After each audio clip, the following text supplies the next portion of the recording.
नमस्कार विद्यार्थी मित्रांनो, मी महात्मा गांधी विद्या मंदिर कला व वाणिज्य ज्युनियर कॉलेज येवला इथून प्राध्यापक S.R.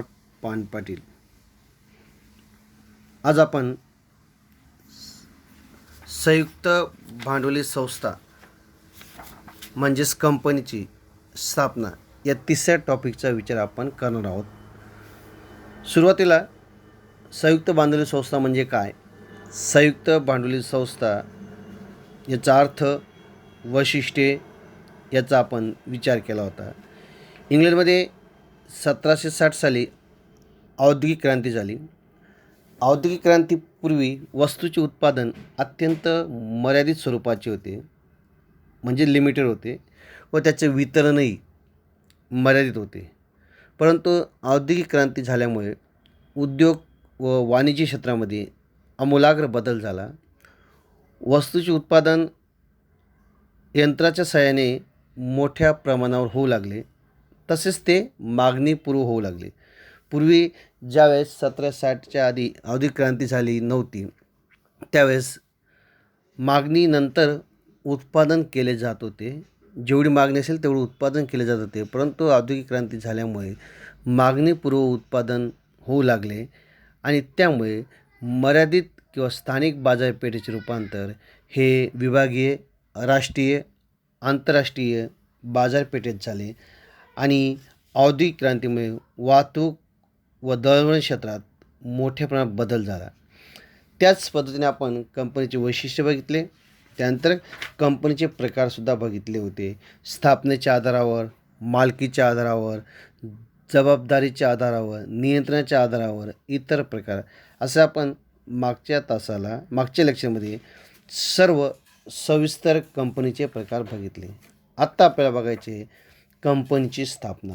चला तर मग कंपनी स्थापना कशा पद्धतीने केली जाते, तिचे कोणकोणते टप्पे आहेत याचा आपण विचार करूयात.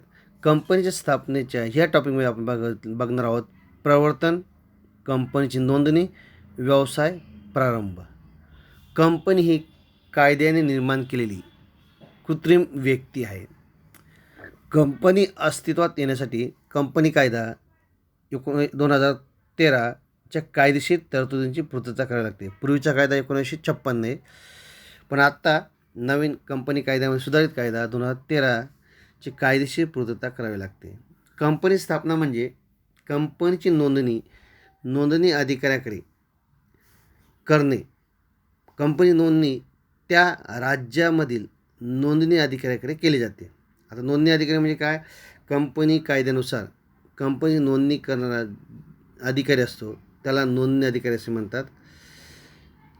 त्याचबरोबर किमान प्रवर्तक संख्येनुसार कंपनीचे प्रकार. कंपनीच्या स्थापनेत पुढाकार घेणाऱ्या व्यक्तीस प्रवर्तक असे म्हणतात. आता साधारणतः प्रवर्तक हे कंपनीचे संवर्धक व निर्माते असतात. या व्यक्ती सृजनशील असतात, त्यांच्याकडे अनेक कल्पनांचा साठा असतो. ते व्यवसायाची संधी दिसली की लगेच काबीज करतात. नवीन कंपनी स्थापन करण्याची कल्पना प्रवर्तकाच्या मनात प्रथम येते, त्यासाठी ते वेळ देतात व कंपनी स्थापन करण्यासाठी लागणारी जोखीम उचलतात. प्रवर्तक ही एक सर्वमान्य संज्ञा आहे. याची व्याख्या भारतीय कंपनी कायदा 1956 मध्ये दिलेली नाही, मात्र बाकीची काही व्याख्या दिलेल्या आहेत त्या पुढीलप्रमाणे असू शकतात. तर साधारणतः प्रवर्तक ही अशी व्यक्ती आहे की जी कंपनीच्या स्थापनेचा आराखडा बनवते व कंपनीस कृत्रिम व्यक्ती म्हणून अस्तित्वात आणते. न्यायमूर्ती कुकबर्न यांच्यानुसार एखाद्या प्रकल्पाला अनुसरून कंपनी स्थापनेसाठी प्रयत्न करून तो प्रकल्प पूर्ण करण्यासाठी आवश्यक गोष्टी करणाऱ्यास प्रवर्तक असे म्हणतात. थोडक्यात प्रवर्तक ही अशी व्यक्ती आहे की जी व्यवसाय सुरू करण्याची कल्पना मनात आणते, कंपनी स्थापनेचा आराखडा बनवते आणि ती प्रत्यक्षात आणते. याला प्रवर्तक असे म्हणतात. कंपनी स्थापन करणारे प्रवर्तक एकापेक्षा जास्त असू शकतात. ते कधी एखादी व्यक्ती असू शकेल, संस्था असेल, संघटना असू शकते, असे अनेक प्रकारचे असतात. म्हणजे साधारणतः या पद्धतीने प्रवर्तक असू शकतात. साधारणतः प्रवर्तकाच्या किमान संख्येवर आधारित कंपन्या. सार्वजनिक कंपनी असेल तर किमान 7 प्रवर्तक म्हणजे सभासद असावे लागतात. खाजगी कंपनी असेल तर किमान 2 प्रवर्तक किंवा सभासद असावे लागतात. आणि एक व्यक्ती कंपनी असेल तर किमान 1 प्रवर्तक किंवा सभासद असावा लागतो. या पद्धतीनुसार प्रवर्तकांची संख्या निश्चित केली जाते. कंपनीच्या भांडवल संरचनेवर आधारित नोंदणीकृत कलम 2 परिशिष्ट नुसार पुढीलप्रमाणे की भागाने मर्यादित कंपनी, हमीने मर्यादित कंपनी आहे, अमर्यादित कंपनी आहे, अशा या 3 प्रकारात कंपनीच्या भांडवल संरचनेच्या आधारित नोंदणीकृत कलम 3 परिशिष्ट 2 नुसार भागाने मर्यादित कंपनी अशा प्रकारच्या कंपन्यांमध्ये भाग विक्री करून भांडवल उभारणी केली जाते. भागधारकांची जबाबदारी मर्यादित असते. त्यांनी खरेदी केलेल्या भागाच्या न भरलेल्या रकमेइतकी भागधारकाची जबाबदारी असते. म्हणजे भागांनी मर्यादित, जितका ज्या किमतीचा भाग असेल त्या भागांची, समजा 100 रुपयाचा भाग असेल तर त्यांनी 75 रुपये दिले असतील, राहिले किती 25 रुपये, तर त्यांनी भागांच्या न भरलेल्या रकमेइतकी भागधारकांची जबाबदारी असते. म्हणजे 25 रुपये इतकी त्यांची जबाबदारी असते. म्हणजे भागांनी मर्यादित कंपनी. हमीने मर्यादित कंपनी ही जी कंपनी असते ही अशा प्रकारच्या कंपन्यामध्ये सभासदांनी ठराविक रक्कम कंपनीच्या विसर्जनाच्या वेळी देण्याची हमी दिली असते. म्हणजे ज्यावेळेस कंपनी स्थापन होते त्यावेळेस हे सभासद हमी घेतात की कंपनीचं विसर्जन झालं तर त्यावेळेस आम्ही जी काही रक्कम असेल ती रक्कम आम्ही देऊ, पण त्यासाठी त्यांची नोंदणी केली असते, हमी दिली असते आणि कंपनीचं विसर्जनाच्या वेळी यांना ती रक्कम द्यावी लागते. आणि तिसरा प्रकार आहे अमर्यादित कंपनी. अशा प्रकारच्या कंपन्यांमध्ये सभासदांची जबाबदारी ही अमर्यादित असते. म्हणजे जिला मर्यादा नाही. वेळप्रसंगी प्रमाणापेक्षा जास्त रक्कम द्यावी लागते. वेळप्रसंगी अमर्यादित म्हणजे वेळप्रसंगी आपली खाजगी मालमत्तासुद्धा त्यांना विकून हे पैसे पेड करावे लागतात. सभासद कंपनी विसर्जनाच्या वेळी सर्व कंपन्यांची देणी देण्यासाठी ही जबाबदार असतात. ज्या कंपनीचं विसर्जन होतं त्यावेळेस कंपनीची मालमत्ता विकून काही राहिलेली जी रक्कम असेल ती रक्कम या सभासदांकडून वसूल केली जाते. तिला म्हणतात अमर्यादित कंपनी. आता खऱ्या अर्थाने कंपनी स्थापनेतील अवस्था बघितल्या तर 3 अवस्था असतात. पहिली प्रवर्तन अवस्था, दुसरी कंपनीची नोंदणी आणि तिसरे व्यवसाय प्रारंभ. या 3 अटी पूर्ण केल्या तर कंपनीची स्थापना करता येऊ शकते. कंपनीचा आपल्याला खऱ्या अर्थाने चालू करता येऊ शकते. तर त्यामध्ये आपण बघूया कंपनी कायदा 2013 कलम 3 परिशिष्ट 1 नुसार कंपनी स्थापनेतील अटी व तरतुदी पुढीलप्रमाणे. कंपनी कोणत्याही कायदेशीर हेतूसह स्थापन केली पाहिजे. म्हणजे कंपनीचा हेतू हा कायदेशीर असला पाहिजे, सर्व समाजाच्या फायद्यासाठी असला पाहिजे, समाजाच्या गरजा पूर्ण करण्यासाठी असला पाहिजे, असा कंपनीचा कायदेशीर हेतू असणं गरजेचं आहे. त्यानंतर सार्वजनिक कंपनीसाठी किमान 7 प्रवर्तक आवश्यक असतात. सार्वजनिक कंपनी स्थापन करायची असेल तर किमान 7 प्रवर्तक सभासदांनी एकत्र येणं आवश्यक आहे. आणि खाजगी कंपनीसाठी किमान 2 व 1 व्यक्ती कंपनीसाठी एका सभासदांची आवश्यकता असते. त्याशी त्याची अटी आणि तरतुदी असू शकतात. पुढचे सर्व प्रवर्तकाची नावे घटनापत्रकात सभासद म्हणून नमूद केलेली असावीत. आता घटनापत्रक म्हणजे काय की घटनापत्रक असा दस्तऐवज आहे की ज्यामध्ये कंपनीची ध्येय आणि उद्दिष्टे लिहिलेली असतात आणि त्या ध्येय आणि उद्दिष्टानुसारच कंपनीचं कामकाज चालतं. त्यामुळे घटनापत्रक अतिशय महत्त्वाचा दस्तऐवज आहे आणि त्या दस्तऐवजामध्ये प्रवर्तकाचे नाव असणं आवश्यक असतं. चौथे, प्रवर्तकाने कंपनीच्या नोंदणी संदर्भात कंपनी कायदा 2013च्या सर्व तरतुदींचे पालन केले पाहिजे. कंपनी कायदा 2013 नुसार प्रवर्तकाने कंपनीची नोंदणी करणारे त्या बाबतीत सर्व तरतुदीचे पालन केलं पाहिजे. तर ह्या अटी पूर्ण केल्या तर कंपनीची स्थापना आपल्याला करता येऊ शकते. आता कंपनी स्थापनेतील विविध अवस्था कोणत्या त्याचा आपण विचार करूया. तर त्यामध्ये पहिला जर बघितलं आपण तर आता प्रवर्तन अवस्था. आता प्रवर्तन म्हणजे कंपनी कायदा 2013च्या तरतुदीनुसार कंपनी स्थापनेसाठी आवश्यक टप्पे पूर्ण करणे होय. म्हणजे काय, कंपनी कायदा 2013नुसार कंपनी स्थापनेसाठी जे आवश्यक टप्पे पूर्ण करावे लागतात ते करणं गरजेचं असतं. आणि आपण बघितलं प्रवर्तक हा त्यात महत्त्वाचा घटक आहे. कंपनी प्रवर्तनाची म्हणजेच कंपनी स्थापनेची प्रक्रिया करणाऱ्या व्यक्तीस प्रवर्तक असे म्हणतात. ती व्यक्ती असू शकते, भागीदारी संस्था असू शकते, कंपनी किंवा मंडळ, संघ हे सुद्धा प्रवर्तक असू शकतात. संघ म्हणजे बघा की एका समान हेतूने एकत्र आलेल्या व्यक्तींचा समूह किंवा संस्था यांचा गट म्हणजे संघ असं म्हणता येऊ शकतं. त्यानंतर कंपनी कायदा 2013 कलम 2 परिशिष्ट 69 नुसार प्रवर्तकाची व्याख्या आपण आधी बघितली आणि आताही बघतोय. प्रवर्तक म्हणजे अशी व्यक्ती की ज्या व्यक्तीचे नाव कंपनीच्या माहितीपत्रकात तसेच वार्षिक विवरणपत्रकात दिलेले असते किंवा ज्या व्यक्तींचे कंपनीचा संचालक, भागधारक या नात्याने प्रत्यक्ष किंवा अप्रत्यक्षरित्या कंपनीच्या कारभारावर किंवा कामकाजावर नियंत्रण असते किंवा ज्यांचा सल्ला व सूचनेनुसार संचालक मंडळ काम करत असतात.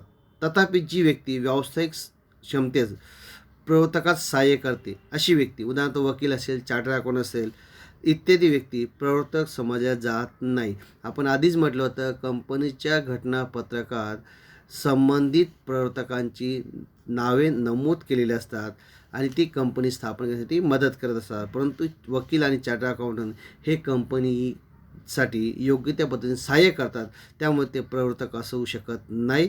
माहितीपत्रकाचा आपण विचार केला तर माहितीपत्रक म्हणजे काय की सूचना परिपत्रक अशा प्रकारचं दस्तऐवज की ज्याद्वारे लोकांना कंपनीचे भाग घेण्याचे आवाहन केले जाते, त्याला आपण माहितीपत्रक असे म्हणतो. आणि वार्षिक विवरणपत्रक म्हणजे कंपनीद्वारे तयार केलेले असे पत्रक की ज्यामध्ये कंपनीची मालकी, आर्थिक स्थिती इत्यादी बाबत माहिती असते, नोंदणी अधिकाऱ्याकडे दाखल केले जाते, त्याला वार्षिक विवरणपत्रक म्हणतात. आपण बघतो नफा पत्रक, ताळेबंद हे सुद्धा वार्षिक विवरणपत्रकामध्ये येऊ शकतात. जे तुम्हाला अकाउंटमध्ये trading account, profit and loss account, balance sheet, partner capital इत्यादीचा विचार केला जाऊ शकतो. तर ते वार्षिक विवरणपत्रक तयार करून, बॅलन्स शीट तयार करून त्याची आर्थिक स्थिती काय, कंपनीची स्थिती काय याचा विचार आपल्याला या दृष्टिकोनातून लक्षात येऊ शकतो. हे झालं आपण प्रवर्तकाच्या बाबतीत प्रवर्तन अवस्था. आता प्रवर्तन अवस्थेतील टप्पे कोणते? पहिला आहे व्यवसायातील विविध संधींचे शोध घेणे.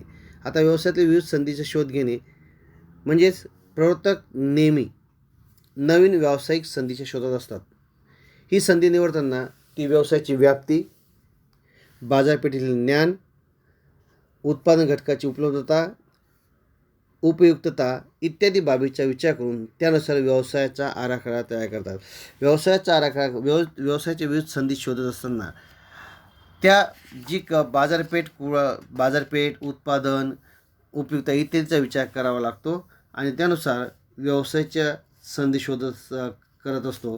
त्यानंतर नवीन वस्तू किंवा उत्पादन प्रक्रिया किंवा नवीन सेवा यांच्या संपर्कात येतात, त्यासाठी लागणारे नियोजन करतात. यासाठी लागणारा खर्च व त्यापासूनचे उत्पादन यांचा अंदाज घेतला जाऊ शकतो. दुसरे आर्थिक नियोजन करणे. ठरवलेल्या व्यवसाय स्वरूप व प्रमाण लक्षात घेऊन आर्थिक नियोजन करावे लागते. म्हणजेच प्रवर्तकाला जो व्यवसाय करायचा आहे, तो उद्योग करायचा आहे, तो व्यवसाय आणि उद्योग किंवा त्या उत्पादन करताना आर्थिक नियोजनसुद्धा करणं गरजेचं आहे. आर्थिक नियोजनामध्ये भांडवलाची रक्कम, भांडवल उभारणी स्रोत म्हणजे मार्ग याचा विचार केला जात असतो. तिसरे घटनापत्रक व नियमावलीचे मसुदे तयार करणे. कंपनीच्या नोंदणीसाठी आवश्यक असणारे दोन महत्त्वाचे दस्तऐवज म्हणजे घटनापत्रक व नियमावली यांचे मसुदे तयार करावे लागतात. सदर दस्तऐवज कंपनी नोंदणी अर्जासोबत कंपनी नोंदणी कार्यालयात सादर करावे लागतात. म्हणजे पुढे आपण बघणार आहोत घटनापत्रक म्हणजे काय, नियमावलीचा आपण पुढच्या लेक्चरमध्ये त्याचा विचार करणार. पण घटनापत्रक आणि नियमावली हे दोन महत्त्वाचे दस्तऐवज आहे आणि जेव्हा कंपनी नोंदणी करतात त्या अर्जासोबत या नोंदणी कार्यालयात ते सादर करावे लागतात. चौथा एक प्राथमिक करार करणे. प्रस्तावित कंपनीच्या वतीने प्रवर्तकामार्फत प्रारंभिक महत्त्वाचे करार केले जातात. यामुळे कंपनीच्या नोंदणीनंतर लगेच कंपनी पुढील व्यवसाय कार्य सुरुवात करू शकते. पुढचे प्रथम संचालकाची नेमणूक. प्रथम संचालकाची नेमणूक करतात. नोंदणीनंतर प्रथम संचालक व्यवस्थापनाचा कार्यभार आपल्या हाती घेतात. प्रवर्तक बऱ्याचदा कंपनीचे प्रथम संचालक म्हणून स्वतःचे नामांकन करतात, परंतु कधीकधी सभासदांमधून सुद्धा प्रवर्तक होऊ शकतो. परंतु या प्रवर्तकाला या कंपनीच्या व्यवसाय संधी शोधलेल्या असतात, आर्थिक नियोजन केलेलं असतं, कंपनीची घटनापत्रक नियमावली यांची तरतूद केलेली असते, प्राथमिक करार केलेला असतो. त्यामुळे या कंपनीची स्थापना करत असताना, कंपनीचा कारभार चालवताना त्यांचा अनुभवाचा फायदा घेऊन कंपनी स्थापन करताना उत्पादन करू शकतात. त्यामुळे शक्यतो प्रवर्तक हा प्रथम संचालक म्हणून कामकाज करू शकतो किंवा स्वतः नामांकन करू शकतात. हे झालं पहिली अवस्था. दुसरी अवस्था कंपनीची नोंदणी अवस्था.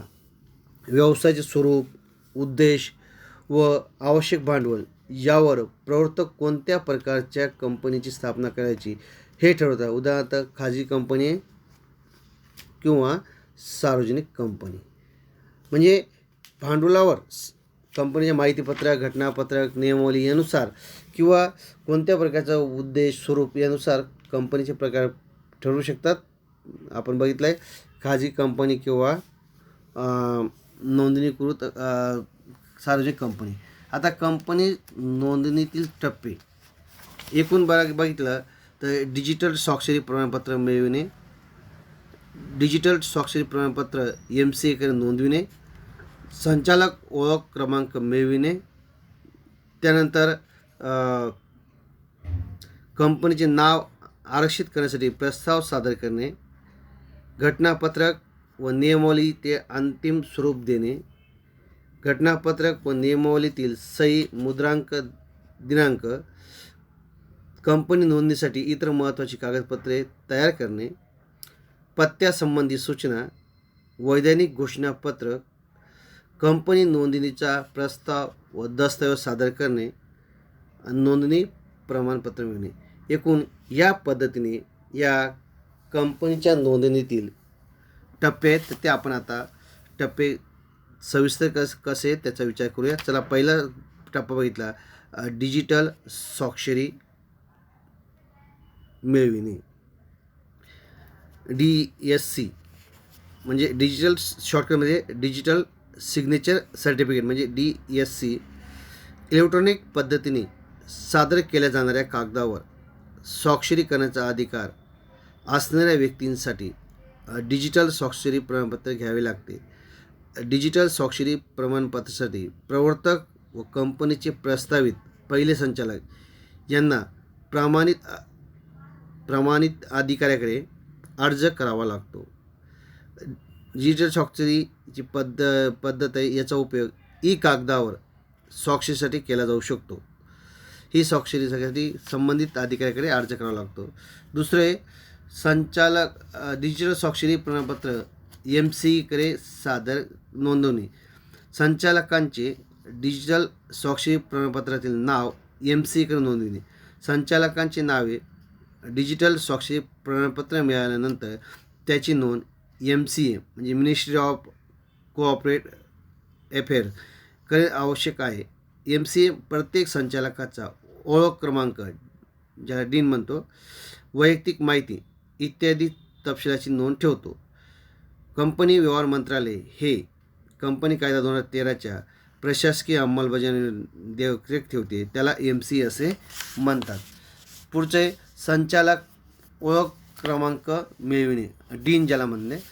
DIN म्हणजे डायरेक्टर आयडेंटिफिकेशन नंबर प्रस्तावित कंपनीच्या प्रथम संचालकापैकी ज्या संचालकाकडे संचालक ओळख क्रमांक डीन नाही अशा संचालकांना कंपनी व्यवहार मंत्रालयाच्या ministry of corporate affairs MCA पोर्टलवरून केंद्र सरकारकडे संचालक ओळख क्रमांकासाठी SPICE 32 फॉर्ममध्ये अर्ज करावा लागतो आणि तो अर्ज केल्यानंतर त्या व्यक्तीला हे संचालक ओळख क्रमांक मिळू शकतो.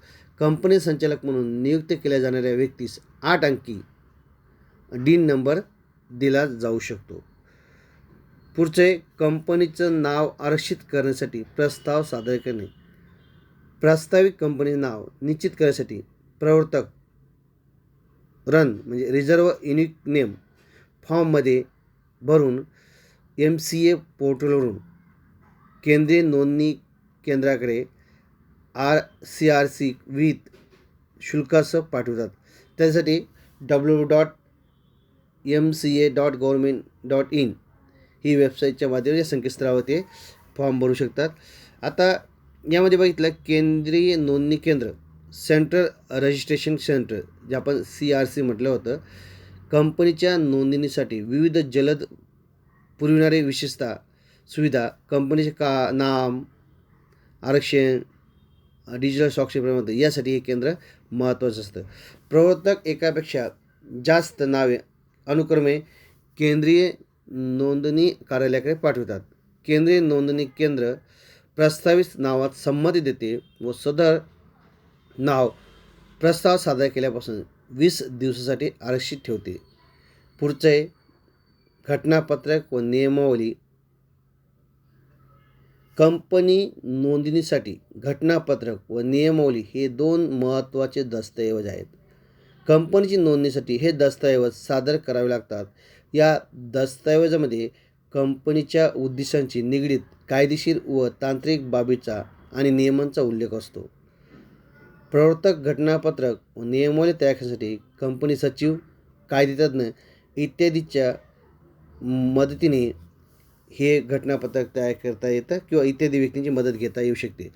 सार्वजनिक कंपनीच्या एकापेक्षा जास्त भाग बाजारामध्ये नोंदणीसाठी प्रवर्तक घटनापत्रक व नियमावलीचा मसुदा भाग बाजाराकडे स्टॉक एक्सचेंज समीक्षणासाठी सादर करून त्यावर सूचना मागवित असतात. म्हणजे घटनापत्रक हे आणि नियमावली हे महत्त्वाचे दस्तऐवज आहेत. या दस्तऐवजाची पूर्तता करण्याचं काम प्रवर्तकाला करणं गरजेचं असतं. पुढचे घटनापत्रक व नियमावलीवरील सही मुद्रांक दिनांक. कंपनीच्या घटनापत्रकावर सह्या देणाऱ्या व्यक्तींना स्वहस्ताक्षरात स्वतःचे नाव, पत्ता, हुद्दा व व्यवसाय लिहून एका साक्षीदारासमोर सही करणे आवश्यक आहे. त्याचबरोबर साक्षीदाराचंही नाव, पत्ता, हुद्दा, त्याचे पद, व्यवसाय लिहून सही करणे अपेक्षित आहे. घटनापत्रक व नियमावलीवर सह्या झाल्यानंतर भारतीय मुद्रांक कायदा 1899 नुसार कंपनीच्या अधिकृत भाग भांडवलावर मुद्रांक शुल्क भरावे लागते. हे शुल्क कंपनीच्या भाग भांडवलावर तसेच त्या राज्यावर अवलंबून असतात. घटनापत्रक व नियमावलीवर दिनांक असणे आवश्यक आहे. हा दिनांक मुद्रांक दिनांक असू शकतो किंवा त्यानंतरचा दिनांक असू शकतो. मुद्रांक शुल्क कंपनी नोंदणीच्या वेळी भरले जात असते. म्हणून घटनापत्रक आणि नियमावली सही, मुद्रांक आणि दिनांक असणं अत्यंत महत्त्वाचं आहे. पुढचे कंपनी नोंदणीसाठी इतर महत्त्वाची कागदपत्रे तयार करणे. पहिले संचालकांचे संमतीपत्र. ज्या व्यक्तींनी प्रथम संचालक म्हणून काम करण्याचे निश्चित केले अशा व्यक्तींना लेखी संमतीपत्र द्यावे लागते. अशा संचालकांची यादी तयार केली जाते. त्यामध्ये त्यांची वैयक्तिक माहिती, DIN म्हणजे संचालक ओळख क्रमांक, इतर कंपन्यांमध्ये असणाऱ्या लाभाच्या पदासाठी लेखी खुलासा इत्यादींचा यादीमध्ये समावेश असतो. संमतीपत्र कंपनी कायदा 2013 प्रमाणे निर्देशित नमुन्यात असावे. दुसरे व्यवस्थापक, चिटणीस इत्यादीविषयी माहिती. कंपनीच्या नियमावलीवर सही करणाऱ्या व्यवस्थापक, चिटणीस इत्यादी विषयी माहिती प्रस्ताव सादर करण्यासाठी आवश्यक आहे. पुढचे घटनापत्रकावर स्वाक्षरी करणारी व्यक्ती व प्रथम संचालकांचे घोषणापत्र. घटनापत्रकात सही करणारी प्रत्येक व्यक्ती आणि नियमावलीत नमूद केलेल्या प्रत्येक पहिल्या संचालकांकडून मागील 5 वर्षात ते कोणत्याही कंपनीचे प्रवर्तन, स्थापना किंवा व्यवस्थापन संदर्भात दोषी न ठरल्याबाबतचे घोषणापत्र घ्यावे लागते. तसेच कंपनी नोंदणी अधिकाऱ्याकडे सर्व दस्तऐवज अचूक, पूर्ण व सत्य असल्याचे घोषित करावे लागते. म्हणजे घटनापत्रकावर स्वाक्षरी करणाऱ्या व्यक्ती व प्रथम संचालकाची घोषणापत्र घ्यावे लागते. कारण की मागील 5 वर्षामध्ये ज्यावेळी आम्ही कंपनी स्थापन, प्रवर्तनावस्था किंवा कंपनी स्थापन करण्यासाठी कोणत्याही प्रकारे दोषी नाहीत याचं घोषणापत्रक आणि माहिती भरत असताना पूर्ण माहिती अचूक, पूर्ण, सत्य असल्याची घोषित करावे लागते. या पद्धतीने हे घोषणापत्र घेणं आवश्यक असतं. पुढचं आहे पत्त्यासंबंधित सूचना. नोंदणीवेळी प्रस्तावित कंपनीच्या नोंदणीकृत कार्यालयाचा पत्ता निश्चित नसल्यास प्रवर्तक संदेश होण्यासाठी कंपनी नोंदणी अधिकाऱ्याकडे पत्त्यासंबंधी सूचना देते. कंपनी कायदा 2013 नुसार कंपनीच्या नोंदणीनंतर 30 दिवसाच्या आत नोंदणीकृत कार्यालयाच्या पत्त्याची सूचना देणे आवश्यक आहे. कारण की कंपनीची आपण नवीन स्थापना करतो आहे, त्यामुळे या गोष्टी निश्चित नसतात. त्यामुळे 30 दिवसानंतर 30 दिवसाच्या आत नोंदणीकृत कार्यालयाच्या पत्त्याची सूचना देणे आवश्यक असते. पुढचे वैधानिक घोषणापत्र. कंपनीच्या स्थापनेत संबंधित ॲडव्होकेट, कंपनीचा चिटणीस, कास्ट अकाउंटंट किंवा चार्टर्ड अकाउंटंट यांनी आणि नियमावलीत नोंद असलेले संचालक, व्यवस्थापक किंवा चिटणीस यांनी कंपनी नोंदणीसाठी सर्व कायदेशीर बाबी पूर्ण केल्याचे घोषणापत्रक देणे गरजेचे असतं. आणि या सर्व व्यक्तींचे घोषणापत्रक हे वैधानिक घोषणापत्रक म्हणून मान्य केलं जाऊ शकतं. पुढचं आहे कंपनी नोंदणीसाठी प्रस्ताव व दस्तऐवज सादर करणे. कंपनी नोंदणीसाठीचे सर्व दस्तऐवज तयार झाल्यानंतर प्रवर्तकांनी विहित नमुन्यातील प्रस्ताव, अर्ज व शुल्क भरून कंपनी नोंदणी कार्यालयात सादर करावे. ते करत असताना साधारणतः आपण याचा विचार केला तर इलेक्ट्रॉनिक पद्धतीने कंपनीची नोंदणी करण्यासाठी सरळीकृत प्रणाली, simplify proforma for incorporating company electronically, ज्याला म्हणतं SPICE, नियम 38 कंपनी नोंदणी नियम 34 सुधारणा 2 ऑक्टोबर 2016 नुसार पासून स्वीकारण्यात आले आहे. कंपनीची नोंदणीसाठी INC 32 हा एकच फॉर्म सादर करावा लागतो आणि नोंदणी फॉर्म सादर केल्यानंतर SPICEचा वापर खालील नोंदणीसाठी केला जातो. त्यामध्ये कंपनी नाव आरक्षित करणे, नवीन कंपनीची स्थापना करणे, संचालक ओळख क्रमांक मिळवण्यासाठी, पॅन आणि टॅन नंबर मिळवण्यासाठी. आता आपल्या पॅन आणि टॅन नंबरचा, पॅनचा विचार केला तर परमनंट अकाउंट नंबर, बरेच आयकर विभागाकडून इन्कम टॅक्स डिपार्टमेंट ज्याला म्हणतो, हा 10 अंकी डिजिट नंबर असतो. टॅक्स भरणाऱ्या व्यक्तींचा हा ओळख क्रमांक असतो, त्यात अंक व अक्षरांचा समावेशसुद्धा होत असतो. आणि टॅन म्हणजे टॅक्स अकाउंट नंबर, आयकर विभागाकडून कर वजा करून त्यांचा भरणा करण्याची जबाबदारी असणाऱ्या संस्थांना हा 10 डिजिट क्रमांक दिला जातो. यात अंक व अक्षरांचा समावेश असतो. कंपनी स्थापनेसाठी सोबत ई घटनापत्रक व SPICE ई नियमावली आणि संबंधित कागदपत्रे व विविध शुल्क इलेक्ट्रॉनिक पद्धतीने भरावे लागतात. त्यानंतर पुढचं एक कंपनी नोंदणी प्रमाणपत्र मिळवणे. नोंदणी अधिकारी दस्तऐवज व सर्व कागदपत्रांची छाननी करतो, तपासणी करतो, सर्व बाबींची पूर्तता करतो आणि पूर्तता झाल्यानंतर ते कंपनीचे नाव कंपनी नोंदवून घेतो. कंपनी नोंदणीच्या बाबतीत सर्व कायदेशीर बाबींची पूर्तता झाल्यावर नोंदणी अधिकारी स्वतःच्या सही व सही शिक्क्यानिशी विहित नमुन्यात नोंदणी प्रमाणपत्र देतं. याचाच अर्थ नोंदणी तारखेपासून कंपनी अस्तित्वात आली असा होतो. कंपनीची नोंदणी झाल्यानंतर त्या प्रमाणपत्रामध्ये पुढील तपशील असू शकतो: कंपनीचे नाव, नोंदणी क्रमांक, कंपनीची ओळख क्रमांक, त्यानंतर पॅन व टॅन क्रमांक, नोंदणी अधिकाऱ्याची सही, शिक्का व दिनांक. त्यानंतर नोंदणी प्रमाणपत्राचे महत्त्व का विचार केला तर कंपनीची नोंदणी प्रमाणपत्र म्हणजे कंपनी दाखला होय. कारण नोंदणी प्रमाणपत्रात दिलेल्या तारखेपासून कंपनी अस्तित्वात आलेली असते. कंपनी ही कायदेशीर व्यक्ती बनते, त्याच्या सभासदांती वेगळी असते, म्हणून कंपनीला कृत्रिम व्यक्ती म्हटलेले. कंपनीची नोंदणी तारखेपासून कंपनी कृत्रिम व्यक्ती म्हणून असतं ते तिला चिरंतन काळ अस्तित्व प्राप्त होते आणि कंपनी स्वतःच्या नावाने कोणावरही तक्रार दाखल करू शकते. इतर व्यक्ती ही कंपनीच्या विरुद्ध तक्रार दाखल करू शकतात. तर अशा पद्धतीने आपण या कंपनी नोंदणी प्रमाणपत्राचे महत्त्व बघितले. त्यानंतर कंपनीचे ओळख क्रमांकाचे वाटप. कंपनी नोंदणी प्रमाणपत्र देतेवेळी कंपनीला नोंदणी अधिकाऱ्याकडून कंपनी ओळख क्रमांक दिला जातो. हा साधारणतः 21 अंकी असतो. यामध्ये अंक व अक्षरे यांचा समावेश होतो. यास वर्णाक संकेताक म्हणजे अल्फा न्यूमेरिक कोड असे म्हणतात, म्हणजे त्याला सीन असे म्हणतो, कॉर्पोरेट आयडेंटिफाय नंबर.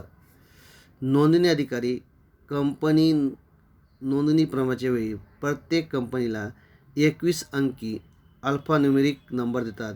ही कंपनी नोंदलेली आहे की न नोंदलेली आहे, व्यापारी कोड, राज्य, नोंदणी वर्ष, कंपनीचा प्रकार, नोंदणी क्रमांक इत्यादीचा विचार करत असतो. आणि त्यानुसार समजा आपण एखादी टाटा स्टील लिमिटेडचा CNI नंबरचा विचार केला तर साधारणतः त्याचा नंबर आहे L2700 MH 1907 PLC 00260. आता L म्हणजे नोंदलेली कंपनी किंवा नोंद झालेली कंपनीला U म्हणतात, नोंदलेला L म्हणतात. हा 2700 व्यापारी कोड आहे. MH राज्याचा नोंदणीकृत कार्यालय कोड आहे. MH म्हणजे महाराष्ट्र. 1907 म्हणजे नोंदणी वर्ष.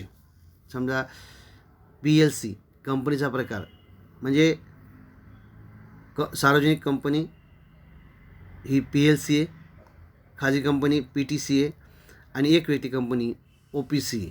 यामध्ये PLC म्हणजे सार्वजनिक कंपनी आणि पुढचा आहे जो 00260 जो नंबर असेल तो 21 अंकापैकी तो नोंदणी क्रमांक आहे. म्हणजे पहिला अंक असतो ती नोंदलेली किंवा न नोंदलेली झालेली कंपनी. पुढचे 5 अंक असतात ते व्यापारी कोड असतात. त्याचे पुढचे 2 असतात तर राज्याचा नोंदणी कार्याचा कोड असतो. जे पुढचे 4 असतात म्हणजे नोंदणी वर्ष असतं. पुढचे जे 3 असतात तर कंपनीचा प्रकार म्हणून खाजगी, सार्वजनिक किंवा एक व्यक्ती कंपनी असते. आणि पुढचे जे 6 असतात त्यांचा नोंदणी क्रमांक असतो.